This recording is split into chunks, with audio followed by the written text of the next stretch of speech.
Buenas noches, amigos, amigas. Estamos nuevamente en este programa de plataforma, este espacio de opinión que nos brinda el canal TVX. Hoy es lunes 14 de septiembre. Estamos nuevamente iniciando semana. Mañana también se conmemora, ¿no?, el 15 de septiembre, el Día de la Independencia Nacional, cuando toda esta región centroamericana logra, bueno, o se pone de acuerdo para firmar ese acta de independencia ante la corona española. Hay que recordar, ¿no?, que esta independencia es, ha sido una independencia formal ante la corona española, como decía, pero eh, siempre, tanto el país como la región centroamericana ha estado bajo la influencia de otros países, de otras potencias económicas, ¿no? Y que es importante en este sentido ir retomando esta visión que ya muchos y ya muchas han han abordado y por la cual han luchado, que es la de la unión eh, entre países de la región centroamericana, pero también de la región latinoamericana, ¿no? Es importante que fortalezcamos estos lazos, ¿no?, y estas capacidades que podemos tener para trabajar como países, para poder trabajar de manera regional, conjunta, y posicionarnos así regionalmente ante el mundo, particularmente en un momento en el que la economía mundial se está moviendo a un multipolaridad, ¿no? Donde ya no solo Estados Unidos es la gran potencia económica, sino también hemos estado viendo el auge de China, ¿no? Que ya en términos de poder adquisitivo, vea, el Producto Interno Bruto ya superó el de China al de Estados Unidos. Y entonces es importante que como región no nos veamos solo como países, sino poder hacer todos estos esfuerzos de integraciones regional centroamericana y de región latinoamericana. Esto hay que tenerlo en cuenta cuando estemos hablando de independencia, ¿no? Para que podamos seguir trabajando, luchando en una independencia no solo formal, legal, sino además una independencia real, una independencia económica, independencia social, independencia cultural, y teniendo en cuenta también que todo este proceso de independencia fue también un proceso violento, un proceso de despojo, ¿verdad?, que sufrieron todos nuestros pueblos originarios durante todo el periodo de la colonia, ¿no? Y eso hay que reconocerlo y hay que darle su papel a nuestros pueblos originarios, ¿no? Y a estas saberes, a estas prácticas también ancestrales, ¿no?, que hay que reconocerles su lugar y hay que reconocerles como sujetos de derechos, ¿verdad? No solo como una cuestión folclórica, ¿verdad?, de qué bonito cuando usted tiene ropa típica y tal, sino que son sujetos de derechos y como tal tenemos la obligación, desde el Estado tiene la obligación de asegurar esa garantía de derechos, derecho a las tierras, derecho al acceso al agua, derecho a la alimentación, ¿no? Eso también es importante tenerlo en cuenta cuando hablamos de la independencia. Estamos siempre, ¿verdad?, con el contexto de la pandemia. Por favor, mantengamos todas las medidas de precaución. Las estadísticas oficiales están mostrando que la reapertura económica no ha dado o no ha implicado un nuevo pico de contagios, vea, como eh, se podía haber previsto por algunos, vea, por algunas. Y hemos visto cómo sí las cifras, por lo menos de momento, van hacia la baja, y eso tiene mucho que ver con todas las precauciones que cada uno y cada una de nosotros hemos podido estar tomando, y es importante que las mantengamos. ya mantengamos las precauciones cuando salgamos de las casas, ¿verdad? Mantengamos siempre nuestra mascarilla, lavémonos las manos, mantengamos la distancia, ¿verdad? No bajemos la guardia, si bien las estadísticas oficiales han ido bajando y parece que el proceso de reapertura ha ido cada vez siendo más profundo, ¿verdad? Y cada vez se va acercando más a, a la normalidad de antes, pues no bajemos la guardia, mantengámonos siempre con actitud de cuidado, de responsabilidad, ¿no? Y sigamos. Este día, eh, este programa lunes, quisiera que habláramos un poquito sobre algo que pasó este fin de semana y que quizás muy pocos nos dimos cuenta, muy pocas nos dimos cuenta porque fue algo que no pasó dentro de nuestro país, sino que fue algo que ha pasado en la región, en el continente americano, pero que sí que tendrá fuertes implicaciones, tanto para el territorio, pero también como la región latinoamericana. Y es que este fin de semana, este sábado y domingo, se dieron las elecciones para presidenta o para la presidencia del BID. El BID es el Banco Interamericano de Desarrollo, que muy probablemente en los últimos días lo hemos estado escuchando bastante por los famosos préstamos, ¿verdad? De 250 millones y cuánto se le iba a asignar al préstamo y tal, ¿verdad? Quien ha dado ese préstamo es el BID, el Banco Interamericano de Desarrollo.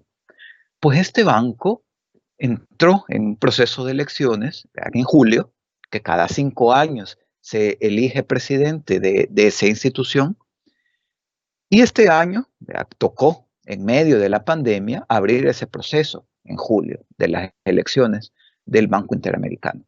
El banco, solo para poner en contexto, este Banco Interamericano de Desarrollo se creó en 1959 bajo la lógica de ser una institución financiera que permitiera apoyar a los países de la región de manera conjunta, ¿no? ¿Cómo se conforma el BID? El BID, todos los países miembros dan aportes al BID, o han dado aportes al BID para conformar el capital social. Incluso El Salvador ha dado aportes al BID para conformar ese capital social con el que trabaja el banco. Ya luego ese capital social lo utiliza el banco para generar préstamos en la región. El BID está compuesto por países prestatarios y por países no prestatarios. ¿Qué quiere decir eso? O sea, que hay un grupo de países a los que el BID les presta, o sea, que son los países de la región de América Latina y el Caribe. Es decir, que nuestros países latinoamericanos y caribeños, han aportado al BID y como contraparte son sujetos de crédito del banco. Pero hay otro grupo de países que son los países no prestatarios, que quiere decir que dan aportes al BID, pero que no son sujetos de créditos. Y en ese grupo de países está Estados Unidos, está Canadá, hay países de la Unión Europea, está Japón, ¿no? Que dan aportes al BID y que incluso se benefician de los créditos que da el BID a la región latinoamericana, porque según las normas del BID, cuando se hacen proyectos con fondos de un préstamo que ha dado el banco, pues solo se pueden contratar empresas de países miembros del BID. Entonces, ¿no? A estos países como Estados Unidos, como la Unión Europea o Japón, si bien no van a recibir créditos del banco, sí que sus empresas van a recibir contratos de proyectos que se ejecuten en los países donde sí hay préstamos, ¿verdad? Países de la región latinoamericana. Entonces la idea del banco ha sido justamente ese, de crear un fondo común para la región, para apoyar proyectos de la región latinoamericana y que en los últimos tiempos se había venido enfocando en infraestructura básica, en el cierre de brechas, ¿no? Un poco por ahí. Y siempre, eso sí, el BID pone condiciones a sus préstamos. Bueno, te vamos a prestar tantos millones, pero tenés que cumplir vea, esta y estas medidas. En muchas ocasiones, esas medidas que ha puesto el BID, por lo menos en los últimos tiempos, han sido medidas de cumplimiento de objetivos. O sea, no te, si es un préstamo de 200 millones, bueno, te voy a desembolsar 50 millones este año y me presentás al final del año los avances de ese proyecto y dependiendo de esos avances, te desembolso los siguientes 50 millones el próximo año y así. O también, otro tipo de condiciones que ha establecido el BID ha sido a partir de metas fiscales, ¿no? O sea, te vamos a prestar, bueno, de hecho, este préstamo de 250 millones ha sido así, ¿no? Te presto estos millones, 250 millones, pero te comprometes como país a que en un determinado periodo de tiempo vas a reducir el déficit fiscal, es decir, esa brecha no cubierta de ingresos, de los gastos e ingresos, pues entonces esa brecha la vas a comenzar a reducir en los próximos años. Y te comprometes, el país se ha comprometido a reducir, ¿vea? En determinados números, ¿vea? En determinadas metas, ese déficit fiscal, ¿no? Entonces, los créditos del BID bien, han venido condicionados. Y entonces, ¿por qué es importante esto que estamos hablando de la elección del presidente, del BID? Desde su creación, en 1959, todos los presidentes del BID han sido latinoamericanos. ¿Por qué? Porque había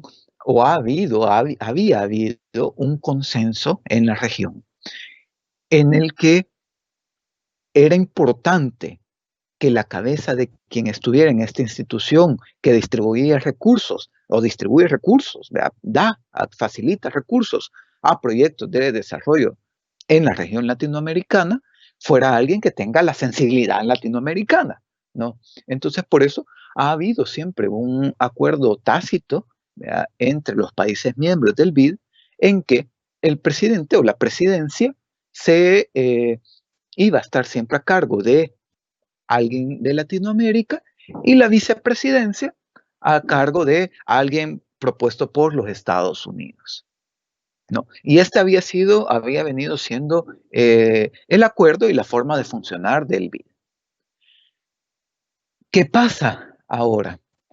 En julio se cumplió el periodo de este último presidente que está, es un colombiano, Moreno, y se abre el proceso para nuevas elecciones.